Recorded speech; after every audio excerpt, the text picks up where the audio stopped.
ni siraba kumakan daminɛnen an ka foli ni walimadɔn bɛ aw ye komi a b'a dɔn cogo min na siraba kumakan ye jɛmukan mun dabɔlen don ka se ka siraban ka accident bɛ se ka nɔgɔya cogo min na a dabɔlen don o kama fɛɛrɛ o fɛɛrɛ bɛ na ni accident nɔgɔyali an bɛ wuli ka jɔ ka o ko ɲɛɲini bi an ka jɛmukan bɛ ka boli fɛn mun kan o ye siraba kan i b'a ye wagati dɔw la bagan kelennabilaw olu bɛ kɛ siraba kan o fana bɛ se ka kɛ facteur d'accident o ye fɛn minnu bɛ na ni accident o an y'a ye k'a fɔ baganw fana bɛ se ka kɛ accident caman sababu ye o de kama bi an bɛ ka kuma o kan. Ne ye sirabakan sariya baarakɛla ye n'an b'a fɔ o ma ko sécurité routière donc n bɛ formation kɛ n bɛ encadrement kɛ sur les principes du code de la route. Bi an bɛ ka kuma fɛn min kan o ye bagan yɛrɛ bilaw ye sira kan a f'o ma o bɛ facteur d'accident na parce que a bɛ na ni accident ye code de la route ye mun de fɔ a kan sariya jumɛnw de bɛ a ko la. Bon i y'a fɔ cogo min na effectivement code de la route kumana baganw kan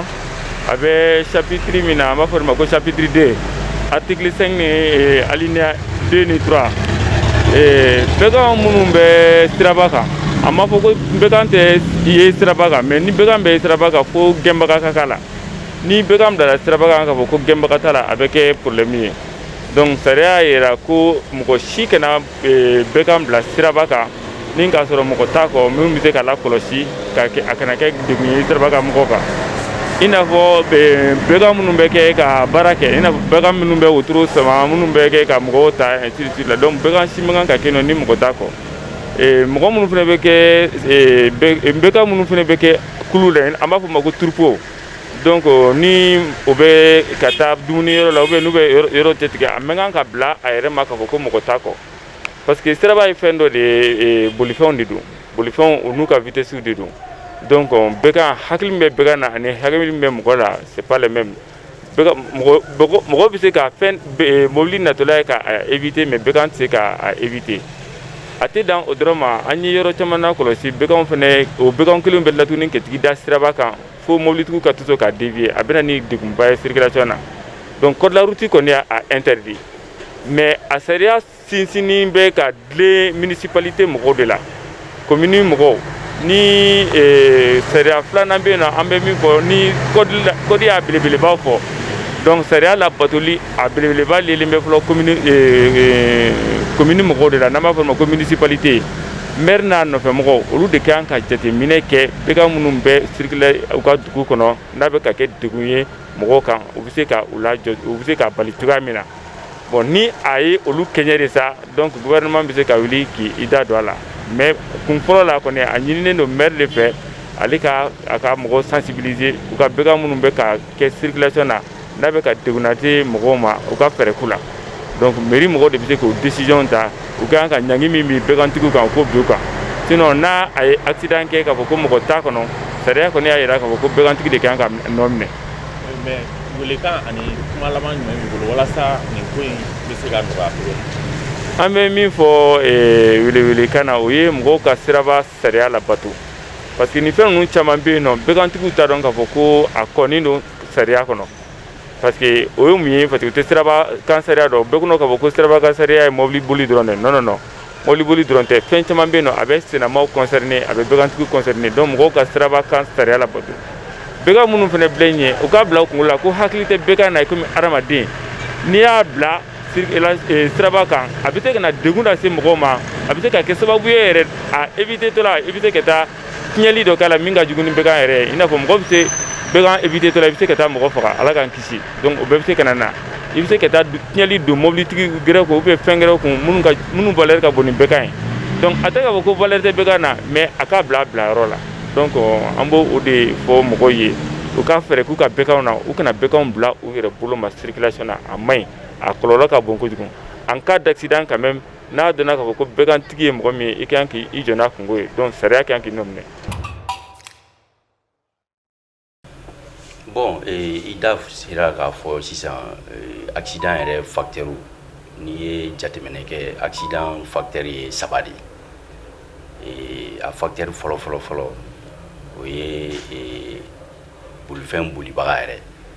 parce que a bɛɛ bɛ daminɛ o de la donc min bɛ n'an b'a fɔ o ma conducteur o bɛ se ka kɛ sababu ye ka na ni accident ye. A filanan o ye bolifɛn yɛrɛ ye. Donc bolifɛn état o bɛ se ka kɛ sababu ye ka accident kɛ. A sabanan o ye sira ye. Sira yɛrɛ cogoya o bɛ se ka na ni kasara ye. Donc n'i ye misali la n'i ye jateminɛ kɛ bolifɛn bolibaga o de ye ko bɛɛ bɛ na kun cɛ o de la. O tuma i da bɔra ka baganko min fɔ, baganw ye accident caman provoqué dugu kɔnɔnaw na ani dugu kɔfɛ. Donc n'i ye jateminɛ kɛ an fɛ yan nɔ siraw dilanna ka a kɛrɛnkɛrɛn tɛmɛ siraw fɛn masina min kan ka tɛmɛ sira sugu min kan olu bɛ yen nɔ. Donc baganw n'u tɛmɛ sira de don. Bagan dugu kɔnɔ baganw, kungo kɔnɔ baganw ani sokɔnɔ baganw olu bɛɛ n'u tɛmɛ sira de don. Donc panneau de kɛrɛnkɛrɛnnen don hali togodaw la n'i bɛ taa voyage siraw kan min bɛ baganw tɛmɛ sira yira. I b'a ye panneau de danger kan passage d'animaux sauvages ou passage d'animaux domestiques. I b'u sɛbɛnni i bɛ misi dɛsɛnen ye animaux domestiques kan sokɔnɔ baganw. I bɛ mangalani pantɔ i b'o dɛsɛnen ye panneau de danger kan o ye kungo kɔnɔ baganw tɛmɛyɔrɔ ye. Donc n'i y'o danger in ye o panneau in ye dɔrɔn o b'a yira k'i k'i janto i yɛrɛ la i bɛna se yɔrɔ min na bagan dɔ bɛ se k'a fili ɲɛ. Mais an bɛ mun ye an ka dugu kɔnɔnaw na an b'a ye k'a fɔ mɔgɔw b'u ka baganw bila i bɛ faliw ye fan bɛɛ tuma dɔw la i bɛ sagaw ye i bɛ misiw bilalen ye an ka siraw kan. A caman bɛ yen nɔ ni mɔgɔ minnu t'u ka vitesse limitation de vitesse respecté i b'a ye e bɛ to boli de la i hakili latigɛlen i t'a bila i kunna k'a fɔ bagan bɛ na dɔrɔn paf i bɛ bɔ min kalama dɔrɔn o y'a sɔrɔ a y'a fili ɲɛ. Bon i yɛrɛ ɲinitɔ o la k'a fɔ k'i b'o éviter i bɛ taa bɛn ni dɔ mobili wɛrɛ bolifɛntigi wɛrɛ natɔ ye sens inverse fɛ. Donc an y'a kasaraw ye a cayara hali kunna sini an kɔrɔ an ka mɔgɔ dɔw bɔtɔ motarisiw club de motaristes u taatɔ u bɔra k'u bɛ bɔ Fana yan fan fɛ u bɛ taa Zantigila ka taa Kulukoro sira in pont kunbɛn u bɛ nalen dɔrɔn misi de bɔr'u ɲɛ ka sin ka misiw ni boli bɔra sira kɛnɛma kɔ kan dɔrɔn ka yɛlɛ sira kan k'u ɲɛkɔrɔma tigɛ. A taara don a la bon kasara min bɔra a la kɔni a sen karila parce que a ye fracture fila sɔrɔ. Bon bagantigi ma ye bagan yɛrɛ foyi ma bɔ a la. Donc ça veut dire que tout simplement nin caman de kɛra an y'a ye k'a fɔ mɔgɔ dɔw ni tora la yɛrɛ parce que bolifɛn mana n'a bɛ sira kan hakilila conducteur hakilila tigɛlen don k'a fɔ n bɛ sira min kan a ka gɛlɛn cogo bɛɛ la k'a fɔ bagan bɛ se ka poyi sira kɛrɛfɛ ka na. O de y'a to an y'a yira k'a fɔ an ka siraw kan ni accotement baliyelen don voiage siraw ni fɛnw kan i bɛ bagan i bɛ kɔn k'a ye yan'a ka bila i ɲɛ. Donc an bɛ min fɔ dɔrɔn o de ye mɔgɔw k'u janto u ka baganw na. Service dɔ bɛ yen nɔ la kɛrɛnkɛrɛnnen don pour que n'u ye baganw ye siraw kan dɔrɔn dugu kɔnɔnaw na ou bien kungo kɔnɔnaw na k'a sɔrɔ bagan tɛmɛ sira tɛ u ka kan k'u minɛ. Donc bagantigi ninnu u ka kan ka ɲangi u ni ɲangili min ka kan parce que an b'a dɔn k'a fɔ a bɛɛ ni ma fɛnw de ye. Dɔw yɛrɛ bɛ yen nɔ i bɛ taa sɔrɔ ni camion remorque don ou bien ni mobili belebelebaw don u bɛ yɛlɛ bagan ninnu kan u b'u bɛɛ faga. An yɛrɛ n delila k'a ye misiw delila ka sira tigɛ remorque falen a bɛ nalen sira kan misiw balila ka na u ye sira tigɛ a ɲɛ dɔrɔn a ye misi min faga a yɛlɛla misi min kan a bɛ taa misi 10 kɔ la k'a bɛɛ bɔnna nin na a bɛɛ fagara. Usagers u k'a dɔn k'a fɔ bagan tɛmɛ siraw olu kɛrɛnkɛrɛnnen de don hali ni bagan kan ka tɛmɛ dugu kɔnɔna fan min fɛ autorisation de b'a la pour que u kana k'u kunfɛ ten tɔ. An bɛ welekan min fɔ bagantigiw ye o de ye k'a fɔ dugu kɔnɔna ma dabɔ bagan marayɔrɔ kama. Bagan marayɔrɔ kɛrɛnkɛrɛnnen de don foro la wala i bɛ taa i ka berger la i bɛ bagan maraw kɛ a kɛrɛnkɛrɛnnen don yɔrɔw de la yɔrɔ minnu n'a ka kan. Nka i b'a ye dugu kɔnɔna na i bɛ taa sɔrɔ mɔgɔ dɔw bɛ yen u kɛlen don ka baganw mara misiw bɛɛ bɛ mara dɔw bara dugu kɔnɔ yan. Misiw bɛ yen sagaw bɛ yen wa u b'u bila de u bɛ yaala mɔgɔ t'u kɔlɔsi u bɛ yɛlɛ u bɛ taa yɔrɔ bɛɛ la u bɛ taa u yɛrɛ ye u bɛ n'u yɛrɛ ye so kɔnɔ. Donc o ye fɛn dɔ ye il faudrait que mɔgɔw k'a dɔn k'a fɔ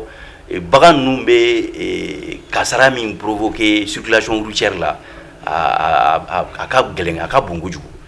donc sanction de kan ka ta sanction minnu bɛ ta ni min ka bagan minɛna la bagan yɛrɛ minɛni dɔrɔn tɛ a tigi ka ɲini k'a dɔn ani sanction min ka kan ni jalagili min ka kan o ka d'a kan donc n bɛ min fɔ conducteurs fana ye usagers ye olu ka u jantu yɛrɛ la k'a bila u kunna k'a fɔ n'u ye sira tilenni cogo o cogo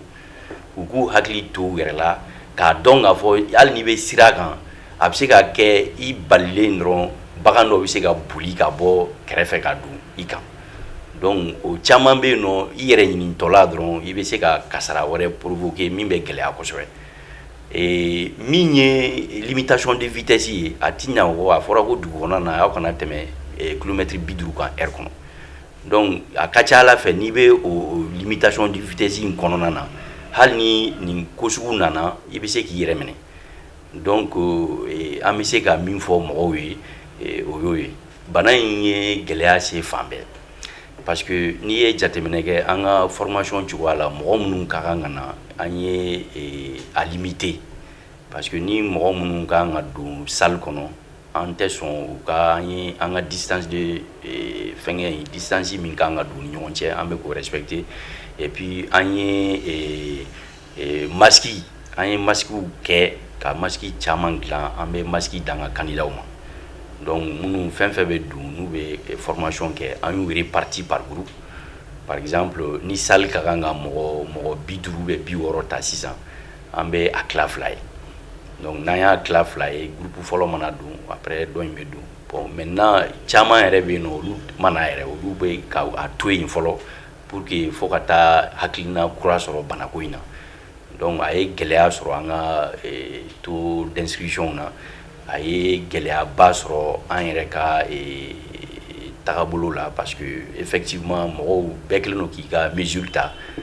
pour que i bɛ se ka kisi bana in ma cogo min na an kɔni kɛlen don ka mesure de sécurité ta prise de température o appareil b'an bolo an ka dondaw la an kɛlen don ka fɛngɛw kɛ koli safinɛ ni savonnière ni détergent b'an bolo donc tout ce qui est faisable an kɔni kɛlen don k'o disposition ta donc an bɛ ala de deli dɔrɔn ala ka tɔ ala ka a nɔgɔya merci beaucoup. du ka dɔgɔn bi Bamakɔ kɔnɔ Bamakɔ n'a lamini i t'a sɔrɔ o baganw tɛ lamara yɔrɔ min mais wagati bi ka se yɔrɔ min na a bɛ fɔ mun ma ko phénomène d'urbanisation, un phénomène d'urbanisation très poussé parce que ni dugu bɛ ka bonya ka fɛn adamadenw bɛ caya ɲɔgɔn kan dugu kɔnɔ donc baganw tɛ se ka tile bɛɛ ban adamadenw kan e bɛ saga dɔ lamara n'a nana i b'a gɛn ka taa yan fɛ a bɛ taa i b'a gɛn ka taa yan fɛ finalement caman yɛrɛ bɛ yen u ka sagaw bɛ si u ka bulondaw la u tɛ mara bɛɛ b'a fɔ nin ye karisalakaw ka bagan ye nin ye karisalakaw ka bagan ye dɔw bɛ divagation fitinin minnu kɛ ka yala yala dunda ɲini na parce que u mana fɛn ni ye yɔrɔ min na u bɛ se ka mun ta u b'o ta ani fɛnw donc o de bɛ na ni nin wale u bɛ na sira kan ka circulation obstruer parce que chaque fois i b'a sɔrɔ bagankulu ou bien falikulu sagakulu bon misigɛnnaw ta bɛ faamu parce que olu bɛ u gɛn ka bɔ yɔrɔ dɔ la ka se yɔrɔ dɔ la peut-être traverser yɔrɔw la difficulté ni fɛnw bɛ ye o yɔrɔw la mais minnu bɛ mara du kɔnɔ kosɛbɛ n'o ye saga ni faliw ye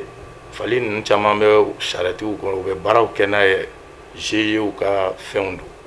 donc olu phénomène de warankatara mɔgɔ cayara ɲɔgɔn kan Bamakɔ donc o facteur sen b'a la kosɛbɛ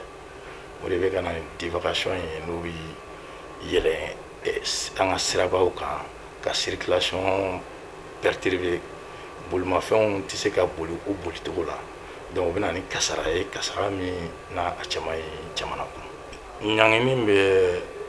bɛ an ka sariya kisɛw kɔnɔ ɲanginiw bɛ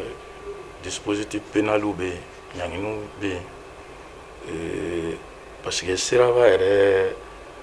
sariya min kɛlen don ka siraba yɛrɛ lakana n'o ye code de la route ye fɛɛrɛw bɛ yen mun na ninnu n'a walew n'olu man ka kɛ ani fɛnw donc ni n'a wale sugu n'olu nana kɛ ɲanginiw fɔlen don ka k'a fɔ ni i n'i ka bagan yira bagan a tigi kan ka ɲani amani min na a kan ka tile hakɛ min kɛ kaso la n'o y'a sɔrɔ kaso hakɛ min juru kan ka di la selon la gravité ani fɛnw donc ɲanginiw bolodalen don an ka sariya kisɛw fɛ minnu yɛrɛ b'u ka baganw to u ka colo tancogo ni fɛnw na n'u bɛ an ka circulation perturbée u b'a kalama n'a bɛ fɔ a ma ko divagation parce que o de bɛ kɛ sababu ye k'an ka bolimafɛn sira ninnu k'a bɛɛ ko gɛlɛya surtout n'aw yɛrɛ y'a jateminɛ Kalabankɔrɔ ye marabolo min kɛlen don ka Bamakɔ lakori donc Kalabankɔrɔ kɛlen don ka Bamakɔ lakori o ye kelen Kalabankɔrɔ université bɛ Kabala donc ekɔlidenw tɛmɛsira don ani fɛn ninnu ka taa fɛnw na ka taa ni dugu ninnu jateminɛ i b'a fɔ ko Golobugu ka taa fo Golobugu kɔfɛ ka taa Zugumɛ fɛn ninnu na université kɔfɛ olu bɛ se ka tɛmɛ dɔɔni parce que sira minnu bɛ yen u b'a fɔ olu ma ko piste rurale tɛmɛliw ni fɛnw bɛ kɛ mais ka don Golobugu kɔnɔ ka se ekɔlidenw ka kalanso fanfɛla yɔrɔw ma ka na don fo Kalaban sugu yɔrɔw la olu wale ninnu man ɲi o de la anw ye fu sira la ka sɔrɔ hali sariya kisɛ yɛrɛ tɛ parce que an y'a ye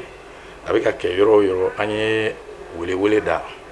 mun ni fɛn fɛn yera la i ka ɲangi donc a wagati commissaire yɛrɛ tun bɛ to ka yɔrɔnin kɛ ani gendarmerie n'u y'a wale u b'a wale kunbɛn